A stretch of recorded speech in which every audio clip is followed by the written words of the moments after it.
Hi hello నమస్తే and welcome to my channel Sirimoni kitchen and vlogs.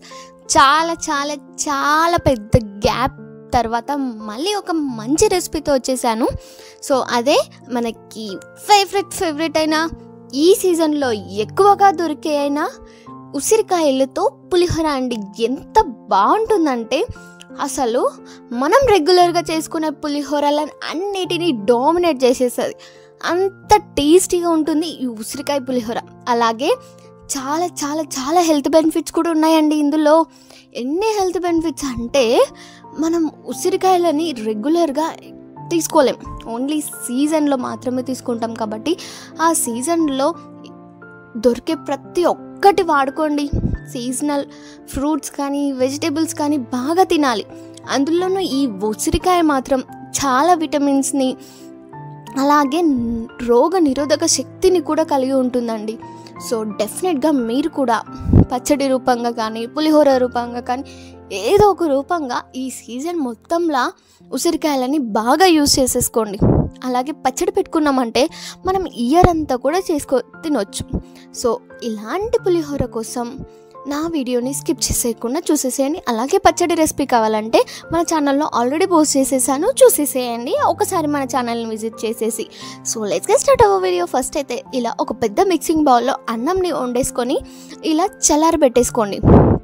So అలా చల్లారబెట్టేసుకున్న తర్వాతకి నేను ఇక్కడ 1/2 kg రైస్కి దాదాపు 7 ఉసిరికాయలను తీసుకున్నానండి. సో మీరు కూడా 7 ఉసిరికాయలని తీసేసుకొని మంచిగా కట్ చేసేసుకోండి. ఒకవేళ మీకు ఇంకా కాస్త పులుపు ఎక్కువ ఉండాలనుకుంటే ఇంకొకటి కూడా యాడ్ చేసేసేయచ్చు. సో ఇలా కట్ చేసుకున్న ఉసిరికాయలని మంచిగా మెత్తగా మిక్సీ పట్టేసుకోవాలి. సో ఇలా మిక్సీ పట్టేసుకున్న తర్వాతకి దీనిని పక్కన పెట్టేసేయండి. ఇప్పుడు స్టవ్ పైన ఒక కడాయి పెట్టుకొని అందులో కొన్ని ధనియాలు లైట్గా వేయించేసుకోండి. సో చూస్తున్నారు కదా, ఇక్కడ లైట్గా షేడ్ వచ్చే టైంలో ఇందులోనే కొన్ని నువ్వులని యాడ్ చేసేసి అవి కాస్త చిటపటలాడే వరకు వేయించేసుకోండి, సరిపోతుంది. సో మన ఉసిరికాయ పులిహోరకి ఈ పొడి చాలా ఫ్లేవర్ని ఇస్తుందండి. సో డెఫినెట్గా స్కిప్ చేయకుండా ఈ పొడిని చేసేసుకోండి. సో ఈ రెండుని మంచిగా వేయించిన తర్వాతకి పక్కనకి పెట్టేసి చల్లారిన తర్వాతకి అది కూడా మిక్సీ పట్టి పక్కన పెట్టేసుకోండి. ఇప్పుడు అదే కడాయిలో 2 టేబుల్ స్పూన్ ఆయిల్ వేసేసి కొన్ని పల్లీలు యాడ్ చేసి కొంచెం శనగపప్పు కొంచెం మినపప్పు కూడా యాడ్ చేసేసేయండి. నా దగ్గర ఇక్కడ లేదు కాబట్టి స్కిప్ చేసేసాను.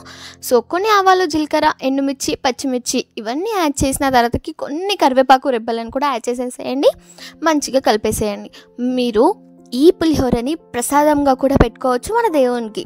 సో ప్రసాదంగా పెట్టుకోవాలనుకుంటే ఆనియన్స్ని వేయకండి. ఒకవేళ మనం ఇంట్లోకి చేసుకునే వాళ్ళైతే ఒక ఆనియన్ని కట్ చేసి వేసేసేసుకోండి. తర్వాతకి కొంచెం పసుపు, కొంచెం సాల్ట్ యాడ్ చేసేసి సాల్ట్ మీ రుచికి సరిపడా వేసేసేసుకోండి.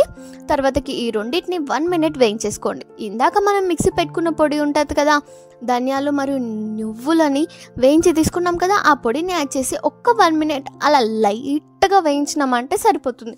ఎందుకంటే మనం ఫస్ట్ వేయించి మిక్సీ పట్టుకున్నాం కాబట్టి 1 minute వేయించితే సరిపోతుంది. తర్వాతకి మనం మిక్సీ పట్టుకున్న ఉసిరికాయ పేస్ట్ ఉంటుంది కదా, అది కూడా ఇందులో యాడ్ చేసేసేయండి. ఉసిరికాయని ఎక్కువసేపు వేయించొద్దండి, ఓన్లీ 1 minute ఇలా లైట్గా. అందులో కొంచెం ఇగురు ఉంటుంది, అలాగే కొంచెం ఇగురులాగా చేదులాగా అనిపిస్తుంది కాబట్టి అది మొత్తం పోవడానికి 1 minute ఇలా లైట్గా వేయించినామంటే సరిపోతుంది. సో తర్వాతకి ఈ పోపు అంతా అన్నంలో యాడ్ చేసేసి మంచిగా కలిపేసామంటే మన ఉసిరికాయ పులిహోర పర్ఫెక్ట్గా రెడీ అయిపోయినట్లే. సో చూస్తున్నారు కదా ఎంత మంచిగా రెడీ అయిపోయిందో. ఇంతే అండి ప్రాసెస్. ఇంకా చాలా easy process and quick process కూడా. అలాగే చాలా టేస్టీగా కూడా ఉంటుంది ఈ ఉసిరికాయ పులిహోర. మరి ఆరోగ్యానికి మంచిది, టేస్ట్ పరంగా బాగుంటుంది, అన్నిటికీ ఇంకేంటి, అలాగే మనకి మెయిన్గా తొందరగా కూడా అయిపోతుంది. మన చింతపండు పులిహోర అలాగే మన నిమ్మకాయ పులిహోర కంటే ఈ పులిహోర చాలా క్విక్గా అయిపోతుంది. కాబట్టి మీరు వెంటనే ట్రై చేసేసేయండి. ఇంకెందుకు ఆలస్యం, మీరు డెఫినెట్గా ట్రై చేసేసి ఎలా వచ్చిందో నాకు కామెంట్ సెక్షన్లో చెప్పేయండి. అలాగే మర్చిపోకుండా మన ఛానల్ని లైక్ చేయండి, షేర్ చేయండి, సబ్స్క్రైబ్ చేసేసుకోండి. అలాగే ఫస్ట్ టైం నా వీడియో చూస్తున్నట్లయితే ఒక్కసారి మన ఛానల్ని విజిట్ చేసి అన్ని వీడియోస్ని కూడా చెక్అవుట్ చేసేసేయండి. ఎందుకంటే మన ఛానల్లో అన్నీ కూడా మంచి మంచి వీడియోస్ ఉంటాయి కాబట్టి. సో మర్చిపోకుండా ఒక్కసారి విజిట్ చేసి చూసేసారంటే మీరే మన ఛానల్ని ఆటోమేటిక్గా సబ్స్క్రైబ్ కూడా చేసేసుకుంటారండి. సో అలాగే మన ఛానల్కు ఇప్పుడు ఇన్స్టాగ్రామ్లో కూడా ఉంది కాబట్టి ఇన్స్టాలో కూడా ఒక్కసారి ఇలా ఫాలో కొట్టేశారంటే అయిపోతుందండి. సో ఇంత మంచి రెసిపీ చెప్పినందుకు ఆ చిన్న హెల్ప్ చేసేసేయండి. So thank you for watching my video. మీకు ఇంకా ఏమన్నా వీడియోస్ కావాలంటే కూడా నాకు కామెంట్ సెక్షన్లో చెప్పేయొచ్చండి, నేను మీకు చేసి పెడతాను, మీరు చూసేసుకోవచ్చు. So thank you for watching, bye.